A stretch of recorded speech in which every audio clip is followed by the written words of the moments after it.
ఉమ్మడి ఖమ్మం జిల్లా వ్యాప్తంగా మేడే వేడుకలను కార్మిక సంఘాలు ఘనంగా నిర్వహించారు. ఖమ్మం నగరంలోని వ్యవసాయ మార్కెట్ వద్ద మంత్రులు తుమ్మల, పొంగురెడ్డి, తమ్మినేని వీరభద్రం పాల్గొని కార్మికులకు మేడే శుభాకాంక్షలు తెలిపారు. మేడే వేడుకల కార్యక్రమంలో కాంగ్రెస్ పార్టీలో కార్మికులు భారీగా చేరారు. ఇక కాంగ్రెస్ ప్రభుత్వం కార్మికుల పక్షాన ఉంటుందని వ్యవసాయ మార్కెట్ను అభివృద్ధీకరిస్తామని వారు తెలిపారు. ఈ పార్లమెంట్ ఎన్నికల్లో కాంగ్రెస్ అభ్యర్థి రఘురాం రెడ్డికి భారీ మెజారిటీతో గెలిపించాలని వారు పిలుపునిచ్చారు. స్వతంత్ర భారతంలో మొట్టమొదటి ప్రధానమంత్రి జవహర్లాల్ నెహ్రూ గారు ఈ దేశ నవనిర్మాణ ప్రదాత.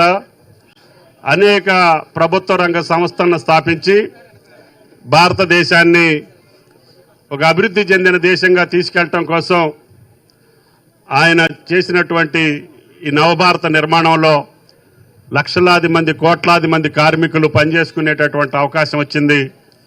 ఆ అవకాశం కోసం కార్మిక నాయకులు, అది ఐఎన్టీయూసీ కావచ్చు, సిఐటియు కావచ్చు, అనేక రకమైనటువంటి కార్మిక సంస్థలు, కార్మిక నాయకులు వాళ్ళ జీవితం కార్మికుల కోసం దారపోసి వాళ్ళ హక్కుల కోసం, వాళ్ళ అవకాశాల కోసం, వాళ్ళ భవిష్యత్తు కోసం ప్రయత్నం చేస్తూనే ఈ దేశ నిర్మాణం కోసం మీ కష్టాన్ని, మీ త్యాగాన్ని, మీ శ్రమ ద్వారా ఈనాడు భారతదేశం అగ్రగామి దేశంగా వెలుగొందుతుందంటే అది కార్మికుల యొక్క శక్తి అని చెప్పి మీకు ఈ సందర్భంగా మనం చేస్తున్నాం.